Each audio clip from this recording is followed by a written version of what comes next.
Vamos começar com as nossas primeiras notícias. As recentes declarações de Josh Thompson, membro de longa data da Team Khabib, geraram um intenso debate no mundo do MMA. Segundo ele, Ilya é simplesmente pequeno demais para construir uma carreira duradoura na divisão dos leves e deveria considerar seriamente um regresso definitivo ao peso-pena antes que os desafios físicos da categoria comecem a cobrar um preço demasiado elevado. Para Thompson, permanecer nos 155 libras significa enfrentar atletas naturalmente maiores, mais fortes e fisicamente mais preparados para suportar guerras prolongadas dentro do octógono. Na sua visão, Ilya poderia dominar o peso-pena durante anos, acumulando defesas de título e consolidando um legado histórico, sem precisar de enfrentar desvantagens físicas tão evidentes. Um dos exemplos apontados por Thompson foi Arman. Na opinião do veterano, o estilo de wrestling agressivo, combinado com a força física e o tamanho do lutador, criaria enormes dificuldades para Ilya. Ele acredita que a diferença de potência e estrutura corporal acabaria por fazer a diferença em trocas de grappling e em situações de pressão constante contra a grade. No entanto, grande parte dos fãs rapidamente reagiu às declarações, classificando a análise como exagerada e até mesmo contraditória com aquilo que aconteceu recentemente dentro da divisão. Muitos recordaram imediatamente a atuação impressionante de Ilya contra Charles Oliveira pelo título vago dos leves no UFC 317. Naquela noite, Ilya entrou no octógono diante de um dos grapplers mais respeitados e perigosos da história da organização. Charles possuía vantagem física, experiência e um currículo recheado de finalizações contra alguns dos melhores nomes do desporto. Ainda assim, nada disso foi suficiente para travar o avanço do espanhol georgiano. Antes mesmo que Charles pudesse impor o seu jogo, Ilya conseguiu inverter uma tentativa de queda, neutralizou completamente as ameaças no solo e encontrou a oportunidade perfeita para conectar os golpes que resultaram num nocaute devastador ainda no primeiro assalto.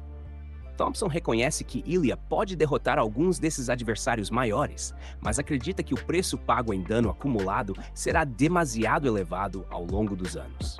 Para ele, nomes como Paddy Pimblett, BSD e Arman representam obstáculos físicos enormes para um atleta com as características de Ilya.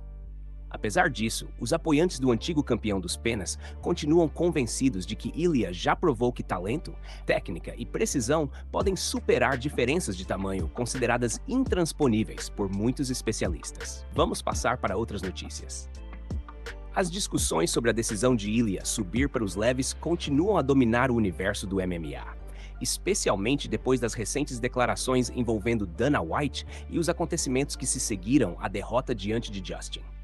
Para muitos fãs e analistas, a mudança de categoria pode ter sido um passo dado cedo demais. Segundo os relatos mais recentes, Dana reconheceu que talvez Ilya devesse ter permanecido nos 145 libras, divisão onde construiu o seu reinado e se transformou numa das figuras mais dominantes do desporto. Na visão de muitos, abandonar uma categoria onde parecia praticamente imbatível acabou por colocá-lo diante de desafios físicos completamente diferentes. Justin apresentou uma interpretação ainda mais dura sobre aquilo que aconteceu durante o combate. De acordo com o campeão, o verdadeiro problema não foi físico, mas sim mental. Na sua opinião, Ilya entrou no combate convencido de que conseguiria um final rápido e devastador, exatamente como havia prometido durante toda a preparação. No entanto, quando os primeiros assaltos terminaram sem o esperado nocaute, algo pareceu mudar completamente dentro da luta. Justin acredita que, após o segundo round, Ilya perdeu parte da confiança e da agressividade que normalmente definem o seu estilo dentro do octógono. Para o campeão, a pressão criada pelas próprias promessas de domínio absoluto acabou por se transformar num peso demasiado grande para carregar quando a realidade da luta começou a seguir um caminho diferente do planeado. Curiosamente, apesar de conquistar o cinturão linear dos leves, Justin começou imediatamente a enfrentar uma enorme onda de críticas por parte dos fãs. Muitos acreditam que o novo campeão está a evitar deliberadamente os desafios mais complicados e perigosos disponíveis na divisão neste momento. As críticas aumentaram ainda mais depois das declarações públicas, em que afirmou que Ilya não merece uma desforra imediata. Ao mesmo tempo, também afastou qualquer possibilidade de enfrentar Paddy Pimblett e mostrou pouco interesse numa possível revanche contra Max Holloway. Quando questionado sobre a situação de Ilya, Dana foi direto e demonstrou pouca paciência para o debate, classificando toda a conversa como algo completamente sem sentido e recusando alimentar ainda mais a polêmica em torno da mudança de categoria. Vamos passar para outras notícias. As consequências do UFC 329 continuam a gerar enorme discussão entre os fãs de MMA, especialmente depois das recentes declarações de Conor sobre o combate contra Max Holloway. Depois de algum tempo para analisar tudo o que aconteceu naquela noite, o irlandês acredita que o resultado oficial da luta deveria ser alterado para um no contest, devido à lesão que sofreu logo nos momentos iniciais do confronto. A lesão acabou por transformar aquilo que muitos esperavam ser um regresso histórico numa das histórias de retorno mais frustrantes dos últimos anos. Milhares de adeptos acreditavam que Conor poderia surpreender o mundo e derrotar Max Holloway, mas esses sonhos desapareceram praticamente em questão de segundos. Pouco tempo depois do evento, Conor utilizou as redes sociais para partilhar a sua posição sobre o assunto. Segundo ele, os resultados dos exames à sua perna chegariam rapidamente, e, na sua opinião, a luta deveria ser anulada, com todas as apostas eventualmente devolvidas. No entanto, as regras do MMA são bastante claras em situações deste tipo. Um combate normalmente só é convertido para no contest quando a lesão é provocada por uma ação ilegal ou por um acidente involuntário, como um choque de cabeças ou um golpe ilegal abaixo da cintura. Quando a lesão acontece durante um movimento executado pelo próprio atleta, seja durante um ataque, uma defesa ou qualquer outra ação dentro do combate, o resultado permanece válido de acordo com os regulamentos da modalidade. Foi exatamente isso que aconteceu no caso de Conor. O movimento explosivo realizado logo no início da luta acabou por resultar numa aterragem incorreta, provocando a lesão que encerrou o combate prematuramente e levou ao resultado oficial por TKO. Apesar da desilusão dos adeptos e daqueles que acreditavam numa vitória histórica, tudo indica que não haverá qualquer alteração no resultado final da luta. A boa notícia é que os exames médicos deverão esclarecer rapidamente a gravidade da situação. Caso se trate apenas de uma lesão ligeira, Conor poderá regressar aos treinos dentro de algumas semanas e preparar o próximo desafio com uma abordagem mais equilibrada. Muitos acreditam que menos acrobacias e mais técnica poderão ser a chave para prolongar a carreira de um dos lutadores mais talentosos e influentes da história do desporto. Vamos passar para outras notícias. Diego Lopes voltou a agitar o cenário do UFC ao revelar que está a analisar cuidadosamente as opções disponíveis para uma possível disputa pelo cinturão BMF.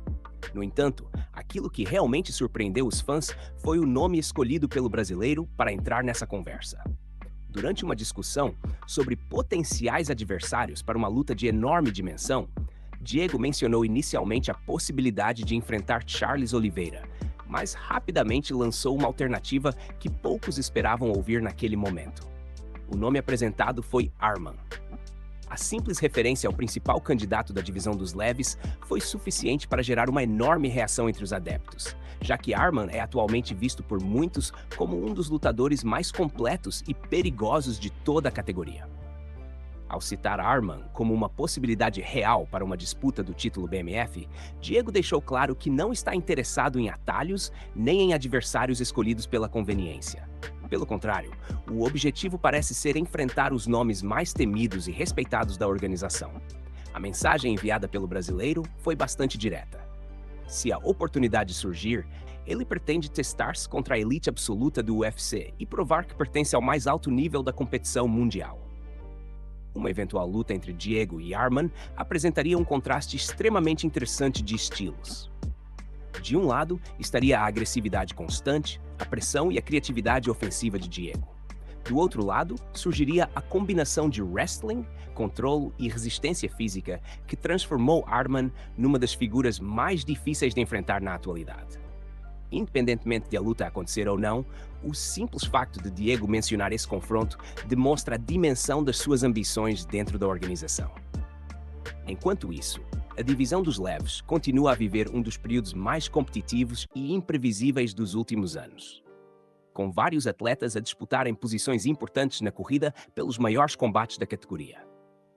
Entre esses nomes está também Paddy Pimblett, que continua a consolidar a sua posição entre os principais candidatos e já é visto por muitos como uma presença legítima entre a elite dos 155 libras. Com tantos confrontos gigantes a surgirem no horizonte, a corrida pelo cinturão BMF promete tornar-se ainda mais intensa nos próximos meses. Vamos passar para outras notícias. Du Plessis confirmou que pretende subir para a divisão dos meio-pesados no futuro, mas deixou claro que isso só acontecerá depois de recuperar o cinturão dos médios do UFC. O ex-campeão analisou o atual cenário da categoria e descartou completamente os rumores envolvendo uma possível revanche imediata entre Strickland e Khamzat pelo título dos médios. Segundo Du Plessis, essa luta simplesmente não faz sentido neste momento. Na visão do sul-africano, Khamzat não deveria receber uma nova oportunidade pelo cinturão logo após perder o título, principalmente porque nunca chegou a defendê-lo com sucesso. Du Plessis destacou que, ao contrário disso, ele conseguiu defender seu cinturão 2 vezes antes de perder a posição no topo da divisão. Por esse motivo, acredita que uma nova chance para Khamzat seria algo completamente injustificável do ponto de vista esportivo. Mesmo discordando da possibilidade, o ex-campeão afirmou que não pretende perder tempo discutindo decisões da organização e que prefere conquistar novamente sua posição através das performances dentro do octógono. Toda a atenção de Du Plessis está voltada para seu confronto contra Kamaru Usman neste fim de semana. O sul-africano prometeu uma apresentação impactante e afirmou que pretende deixar absolutamente claro quem merece a próxima oportunidade pelo cinturão. Confiante, ele acredita que uma vitória convincente sobre uma lenda como Usman tornará impossível ignorar seu nome na corrida pelo título. Além disso, Du Plessis lembrou que já possui 2 vitórias sobre Strickland, fator que fortalece ainda mais seu argumento para uma possível trilogia pelo cinturão dos médios. Por outro lado, Usman também entra nessa luta tentando se recolocar entre os principais candidatos ao título, já que possui histórico com o atual campeão desde os tempos da divisão dos meio-médios. Quando perguntado sobre quem preferiria enfrentar pelo cinturão, Du Plessis não hesitou em responder que Khamzat seria sua escolha favorita. Mesmo assim, ele reforçou que o objetivo principal continua sendo recuperar o título e provar novamente dentro da jaula, porque acredita ser o melhor lutador do mundo na categoria dos médios do UFC. Vamos passar para outras notícias.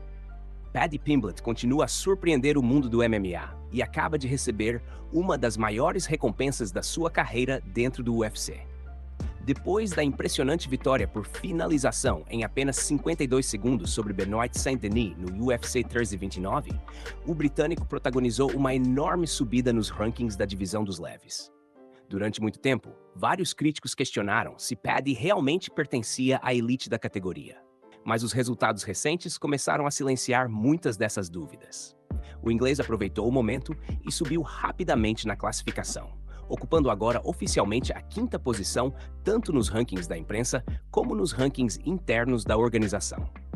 Com Paddy instalado dentro do top 5, toda a corrida pelo cinturão dos 155 libras sofreu uma mudança completa. A divisão voltou a ficar aberta e várias possibilidades começaram imediatamente a ganhar força entre os fãs e analistas. Uma das hipóteses mais comentadas neste momento envolve precisamente Ilya. Existe uma forte possibilidade de Paddy ser escolhido como o adversário para o regresso do antigo campeão, criando uma rivalidade enorme que certamente atrairia atenções em todo o mundo do MMA. Mesmo com ambos os atletas a chegarem de derrotas recentes, o interesse do público num confronto desta dimensão continua a ser gigantesco, especialmente devido às provocações e declarações trocadas ao longo dos últimos meses. Enquanto isso, Diego Lopes também continua a movimentar-se no panorama dos leves e confirmou que está aberto a praticamente qualquer desafio que surja pela frente.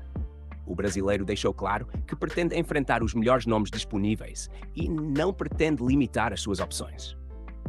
Durante uma conversa recente, Diego voltou a mencionar a possibilidade de um combate pelo cinturão BMF e admitiu que nomes como Charles Oliveira e Arman representam desafios extremamente interessantes para o futuro. Segundo Diego, Arman possui exatamente o perfil necessário para protagonizar uma grande luta pelo título BMF, graças ao seu estilo agressivo, resistência e capacidade de entregar combates memoráveis.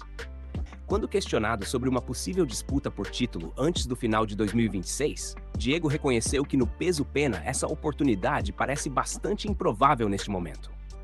Ainda assim, acredita que algumas vitórias importantes poderão mudar rapidamente o cenário.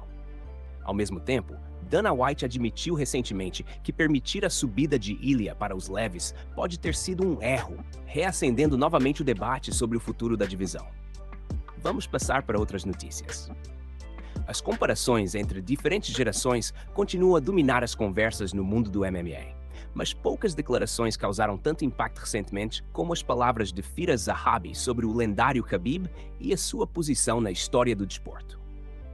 O treinador da Three Star acredita que Khabib não foi apenas um campeão dominante durante a sua época, mas sim um atleta que estava completamente à frente do seu tempo. Na visão de Zahabi, o antigo campeão dos leves continuaria a dominar a divisão, mesmo se estivesse a competir nos dias de hoje. Segundo o treinador, Khabib teria qualidade suficiente para derrotar praticamente qualquer nome da atual geração dos 155 libras, incluindo alguns dos atletas mais perigosos da divisão moderna. Entre os nomes mencionados por Zahabi estiveram Justin e Ilia, dois dos lutadores que atualmente ocupam o centro das atenções no panorama dos leves. Ainda assim, o treinador mostrou uma confiança absoluta na superioridade do antigo campeão invicto.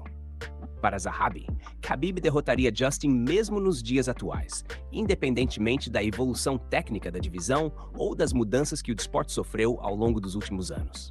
No entanto, foi a sua opinião sobre Ilia que mais chamou a atenção dos fãs. Segundo ele, mesmo num combate de 5 assaltos contra o antigo campeão dos penas, continuaria a escolher Khabib como favorito absoluto para sair vencedor. A declaração tornou-se ainda mais impressionante quando Zahabi levou a hipótese para um cenário praticamente impossível de imaginar dentro do MMA moderno. Na sua visão, mesmo que Khabib enfrentasse Ilia numa luta de 5 rounds e, na mesma noite, voltasse ao octógono para disputar outro combate de 5 assaltos contra Justin, continuaria a acreditar que o russo venceria os 2 combates. As palavras rapidamente dividiram opiniões entre os fãs. Enquanto alguns acreditam que o domínio apresentado por Khabib durante a sua carreira justifica esse nível de confiança, outros consideram que o atual nível competitivo da divisão é significativamente superior ao da sua época. Independentemente da posição de cada adepto, uma coisa continua praticamente incontestável dentro da comunidade do MMA. O legado deixado por Khabib permanece entre os mais impressionantes da história do desporto, e o debate sobre o seu lugar entre os maiores de todos os tempos parece estar longe de terminar.